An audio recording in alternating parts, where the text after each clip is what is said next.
روزے کی حالت میں وضو اور غسل کرنے کا صحیح طریقہ۔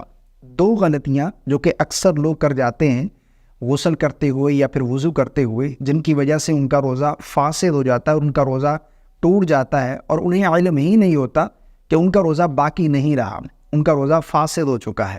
وہ دو غلطیاں کیا ہیں وہ بھی میں آپ لوگوں کو بتاؤں گا۔ سب سے پہلے یہ جان لیجئے کہ غسل کرنے کا صحیح سنت طریقہ کیا ہے، ٹھیک ہے نا۔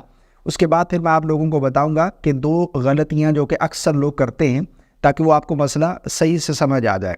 دیکھیں، غسل کرنے کا صحیح سنت طریقہ یہ ہے کہ سب سے پہلے آپ دونوں ہاتھ دھوئیں اچھے طریقے سے۔ اس کے بعد شرمگاہ اور شرمگاہ کے ارد گرد جہاں پر بھی نجاست لگی ہے، جسم کے جس حصے پر نجاست لگی ہے، اس نجاست کو دور کریں۔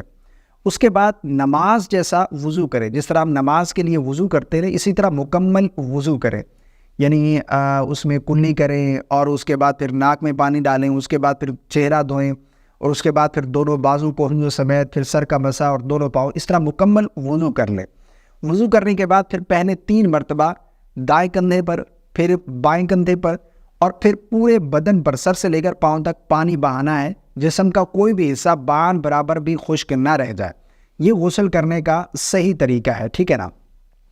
اب اس میں بعض لوگ جب غسل کرتے ہیں نا، اس میں کلی جب کرتے ہیں تو اس میں غرغرہ کرتے ہیں، غرارہ سمجھ لیں یا پھر غرغرہ، جو بھی آپ سمجھ لیں، ٹھیک ہے نا۔ غرغرہ کرتے ہوئے اگر حلق سے پانی غلطی سے نیچے اتر جاتا ہے تو آپ کا روزہ فاسد ہو جائے گا۔ اکثر لوگ غسل کرتے ہوئے غرغرہ کرتے ہیں، غرارہ کرتے ہیں، تو روزے کی حالت میں یہ بالکل نہیں کرنا اور اچھے طریقے سے کلی کر لینی ہے، ٹھیک ہے نا۔ منہ کے ہر گوشے میں پانی پہنچ جائے، اس طریقے سے آپ نے اچھے طریقے سے کلی کر لینی ہے۔ نمبر 2 پر ناک کی نرم ہڈی تک پانی پہنچانا ہوتا ہے اگر غسل فرض ہے تو اس میں بھی یہ احتیاط کرنی ہے کہ پانی اوپر چڑھاتے ہوئے پانی اتنا اوپر نہ چلا جائے کہ دماغ کی طرف چلا جائے۔ اگر اس طرح غلطی سے بھی ہو گیا تو بھی آپ کا روزہ فاسد ہو جائے گا، روزہ ٹوٹ جائے گا۔ اور وضو میں بھی جب ہم کلی کریں یا ناک میں پانی ڈالیں تو یہ 2 احتیاط ضرور کرنی ہے، ٹھیک ہے نا۔ بعض لوگ وضو کرتے ہوئے بھی پانی لے کر اس طرح غرغرہ کر رہے ہوتے ہیں، تو اس طرح اگر غلطی سے حلق سے پانی 1 بوند بھی نیچے اتر جاتا ہے تو آپ کا روزہ فاسد ہو جائے گا، روزہ آپ کا ٹوٹ جائے گا۔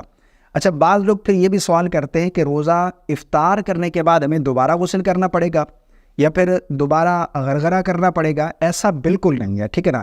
غرغرہ کرنا یہ وضو کے فرائض میں سے نہیں ہے۔ غسل کے 3 فرائض ہیں۔ نمبر 1 پر کلی کرنا، نمبر 2 پر ناک کی نرم ہڈی تک پانی پہنچانا اور پورے بدن پر پانی بہانا۔ یہ 3 فرض ہیں۔ جب آپ نے فرض ادا کر لیے تو آپ کا غسل مکمل ہے، آپ کو طہارت حاصل ہوگی، دوبارہ غسل کرنے کی حاجت بالکل نہیں ہے، ٹھیک ہے نا۔ تو مجھے امید ہے آپ کو میری باتیں سمجھ آ گئی ہوں گی۔ تو غسل کرتے ہوئے یا پھر وضو کرتے ہوئے یہ 2 احتیاط ہم نے ضرور کرنی ہے تاکہ ہمارا روزہ فاسد نہ ہو جائے۔ السلام علیکم ورحمۃ اللہ۔